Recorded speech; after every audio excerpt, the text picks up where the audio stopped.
मैं हाथरस जा रही हूँ रास्ते में, लेकिन अभी मैं आपसे कुछ बात करना चाहती हूँ। हाथरस में दलित लड़की के साथ खेत में घास लेने जाते समय गैंग रेप हुआ।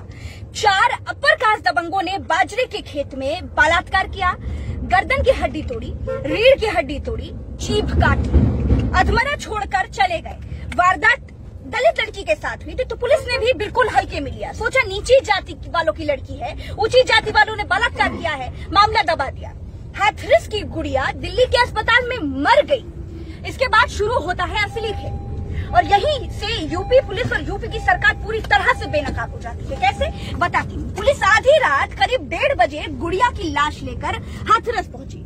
घर वालों को घर में बंद कर दिया गया। लकड़ी कंडों से तुरंत अर्थी सजाई और डीजल पेट्रोल डालकर फूंक दिया गया।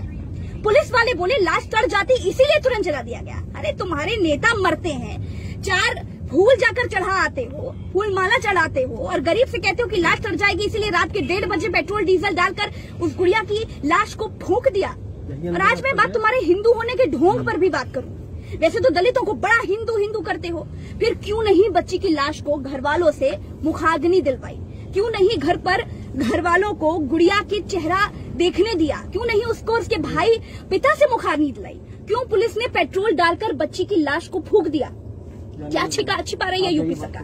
क्या छिपा रहा है प्रशासन?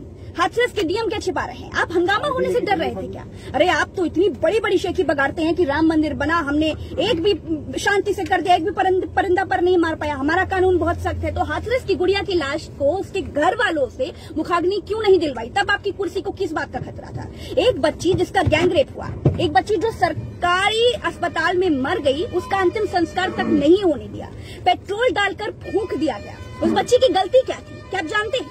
मैं बताती हूँ। उस बच्ची की गलती ये थी कि वो बच्ची एक दलित परिवार से थी। उस बच्ची की गलती ये थी कि वो कोई हाई प्रोफाइल परिवार से नहीं थी। उस बच्ची की ये गलती थी कि उसका रेप किसी अपर कास्ट के लोगों ने किया। खैर, आज मैं इस वक्त पर हाथरस में हूँ, उस जगह पर हूँ, चंदपा गांव के पास में हूँ, जहाँ पर पुलिस वालों ने लोगों को रोक रखा है। यहाँ पर समाजवादी पार्टी के, कांग्रेस के, तमाम पार्टियों के, अलग अलग पार्टियों के नेता हैं, लोग हैं, कार्यकर्ता हैं जो यहाँ पर रुके हुए हैं, और पुलिस वाले भी हैं जो रुके हुए हैं और किसी को अंदर जाने नहीं दे रहे। लेकिन आज हाथरस में मैं आई हूँ और यहाँ पर ग्राउंड से जो भी रिपोर्ट आएगी वो मैं आपको दिखाती हूँ। उन परिजनों से बात करूंगी, पीड़ितों से बात करूंगी, उन सबको न्याय दिलाने की उम्मीद जगाऊंगी, और जो होगा वो आपके सामने जल्द होगा।